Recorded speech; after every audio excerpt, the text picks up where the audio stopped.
Du bist oft angespannt, du hast das Gefühl, du kriegst nicht genug Luft oder fühlst dich so ein bisschen gefangen in deinem eigenen Körper. Perfekte Atmung, sogenannte Brustkorbatmung, ist die Übung der Woche.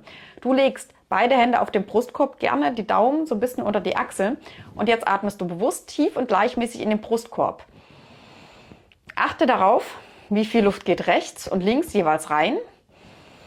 Und achte darauf, bewegt sich der Brustkorb ein bisschen nach vorne, ein bisschen zur Seite, ein bisschen nach oben. Und über die Hände merkst du auch diese seitliche Ausdehnung. Ganz, ganz wichtig, mach das entspannt in einem Atemmuster, was für dich angenehm ist. Versuch tief einzuatmen und vor allem aber tief und langsam auszuatmen. Du sollst nicht hier oben reinatmen, sondern wirklich eher in die Hände. Wenn das schwer fällt, kannst du damit spielen, dass du quasi so ein bisschen Druck von der Seite nach vorne aufbaust oder für viele ist es vielleicht sogar angenehmer, von vorne nach hinten das Gewebe so ein bisschen zu ziehen. Und dann entweder gegen den Widerstand oder gegen die Dehnung zu arbeiten. Kommentier gerne, wie du mit der Übung zurechtkommst.